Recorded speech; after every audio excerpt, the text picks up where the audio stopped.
Yung iba bumabiyahe pa ng pagkalayo-layo makapag El Nido lang. Samantalang ako na taga Palawan mismo, halos hindi ko mapuntahan. Well, not today dahil Marcus Virginize na tayo sa El Nido. 3 araw lang ako dito at ang dami kong gustong puntahan. Buti na lang, meron na palang beach bus dito na nag-offer ng unli rides. At syempre, dahil minsan lang to at gusto kong masulit to, kaya mag-a-avail tayo. Imagine, from Marimegmeg Beach, ang daming stopover na pwede mong puntahan hanggang sa makarating kayo sa Duli Beach. Karamihan sa pumupunta sa El Nido, hindi na nakakaabot puntahan ang Duli Beach kasi nga medyo malayo. Kaya naman ito yung uunahin natin. Pagdating dito ay may nakita kaming bagong bukas na resort. Ito ay ang Station 1 El Nido. Oops, wala ako sa Boracay ha. Dito lang yan sa Palawan. Kung gusto nyo ng less crowded or chill lang na vibes, I recommend this place. Next destination ay babalik tayo sa town. Kasama ko nga pala ang mga friends kong istiti. At maya-maya onte ay nandito na nga kami ulit sa bayan para maghanap ng travel and tours. Dahil syempre, hindi makukumpleto ang El Nido experience mo kung hindi kayo mag-island hopping. Buti na lang pala, nakabook na yung kasama namin dito kay Leatherback Travel and Cruise. Kaya after mag-present ng valid IDs, hindi na rin tumagal at nakasakay na kami sa bangka. Nagpaalala na rin yung tour guide na kapag virgin daw, wag daw basta-basta lalangoy na walang life vest. Syempre, sino ba naman tayo para hindi sumunod, di ba? Nandito na kami ngayon sa 7 Commando Beach. Tinawag daw ito na 7 Commando Beach dahil daw nung unang panahon pa ng hapon, wala pang kikay sabi ng nanay.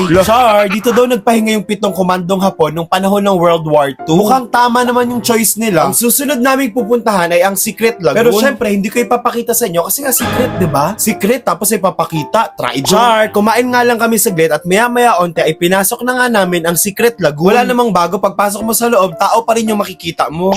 Char, dito na naman tayo sa Big Lagoon. First time ko dito sa Big Lagoon, kaya naman hindi ko maiwasang matuwa sa mga nakikita ko. Hindi ako makapaniwala na nandito ako ngayon sa nag-number 1 best island in the world. Ang isa sa pinagmamalaking tourist attraction ng Pilipinas, ang El Nido. At para ma-feel ko talaga na atin to, tatalon ako. Wow!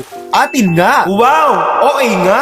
Hindi ko nga maintindihan bakit mukhang virgin pa rin ako kahit ang dami nang nangyari. Parang hindi napapagod yung bata na yan. Nakakatuwa nga kasi naabutan ko pa yung sunset dito sa Pops District. Hindi ko ba alam habang tumatagal gustong gusto ko na makakita ng sunset. Lalo na ng food. Yung gutom ka na galing sa tour tapos makakatikim ka ng masarap na pagkain galing sa Holy Grail. Ito yung nai-imagine ko. Huy, legit. Ang sarap dito mga ka-bird. Nandito pa din nga pala kami sa Duli Beach. Dito pa din kami nag-overnight. Pero hindi na sa Station 1 kundi dito na sa Balay Dulilit. Ito ay isa sa mga nangungunang Airbnb dito sa El Nido. Tuwang-tuwa naman yung aesthetic side ko kasi para akong pumasok sa isang bahay na nakikita ko lang sa Pinterest. You know, like once in a while, parang masasabi ko sa sarili ko na I'm living a Pinterest life. Na-inspire ako sa ganito kasi ganito yung gusto ko. Tignan nyo, minimalist, aesthetic, bawat sulok ng bahay Instagrammable. Guys, ang sarap na naman mangarap ng gising. Maya-maya onte ay sumakay na naman tayo ng bus dahil pupuntahan natin ang isa na naman sa sikat at dinarayong beach dito sa El Nido. Yan ay walang iba kundi ang Nakpan Beach. Napansin ko nga kaagad na ang daming foreigners dito. Alam ko na kung bakit. Bukod sa malawak, napakalinaw ng dagat. Sabi nila, bukod sa turquoise water ng Nakpan Beach, maganda raw ang sunset dito. Gusto ko sana yun makita. Gusto ko rin maligo. Kaso, parang hindi gusto ng tiyan ko. Nagugutom na ako, lalo na nung nabanggit sa akin na may masarap na kainan daw sa unahan nitong Nakpan Beach. At syempre, kapag usapang kainan, palag tayo kaagad dyan. Ito pala yung sinasabi nilang hinihintuan ng marami dito sa El Nido. Ang kape ni Manang. Sobrang simple lang kung titignan yung labas ng store. But if you will pay attention to the details, you will see the artistry and the creativity of the store and experience their mouth-watering food. Yung gutom na gutom ka na tapos ganyan pa yung hinarap sa'yo, mapapalunok ka na lang talaga. But my personal favorite, Toron Mix. Tignan nyo, nakukita lang ako sa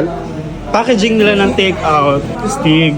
Mga ka-Verge, kapag nandito kayo sa El Nido at gusto nyo ng komportable at walang hassle na transportation, basta't virgin ka, isang tap lang, papapasukin ka na. At kapag hindi ka na virgin, syempre, hindi ka na makakapasok. Char! Basta't meron kang unli ride passes, with just one tap, you can go anywhere of their bus stop. From Marimegmeg Beach to Duli Beach. Just buy a card, that's it. And you will experience the Travel El Nido in premium. Safe, friendly, convenient, aesthetic, plastic, walastic, isprikitik. Yun lang, thank you for watching. Stay virgin. Babush!